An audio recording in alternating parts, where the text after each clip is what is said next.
یہ دشمنی کا جو کلچر پی ٹی آئی اور خاص طور پہ عمران خان صاحب لے کے آئے ہیں پاکستان کی سیاست میں، یہ انتہائی خطرناک ہے اور انتہائی ڈیمیجنگ ہے۔ رانا صاحب پنجاب سہیل افریدی صاحب کی بطور وزیر نامزدگی کیسے دیکھتے ہیں آپ؟ دیکھیے میں ان کو نہیں جانتا، ان کے متعلق جو لوگوں سے سنا ہے یہ ہارڈ لائنر ہیں اور ان ایکسپیرینس میں ذاتی طور پہ نہ رانا صاحب پنجاب جو ہے وہ آج بند ہے، ٹی ایل پی احتجاج کر رہی ہے اور کنٹینرز رکھے ہیں، بلکہ اسلام آباد اور راولپنڈی کو بھی بند کیا ہوا ہے۔ ہاں دیکھیے اس قسم کا احتجاج جو تشدد کی شکل اختیار کر جائے وہ درست نہیں ہے، اور ہماری یہ کوشش ہے کہ یہ جو پرتشدد واقعات کل سے ہو چکے ہیں تو ان کو جو ہے وہ ریزالو کیا جائے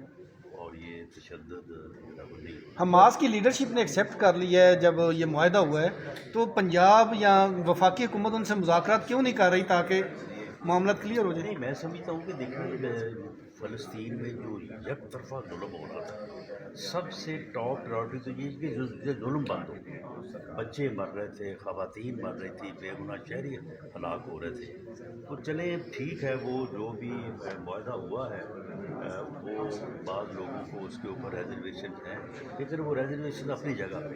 لیکن کم از کم یہ یک طرفہ ظلم اور قتل عام جو ہے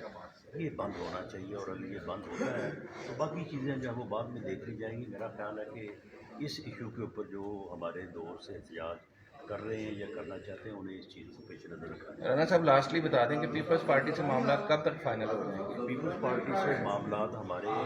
اس لمٹ میں ہیں کہ جس لمٹ کے اوپر کوئی ایسی خطرے کی صورت نہیں ہے، بلکہ میں سمجھتا ہوں کہ اگر یہ ختم ہوتے ہوتے کو اور 2-4 دن بھی لے لیں تو چلیں کوئی آپ کی دلچسپی کا سامان جو ہے وہ بنا رہے، ورنہ آپ کو ڈیالہ جیل کے علاوہ کوئی ٹاپک بھی نہیں ملتا۔ ٹرمپ صاحب کو نوبل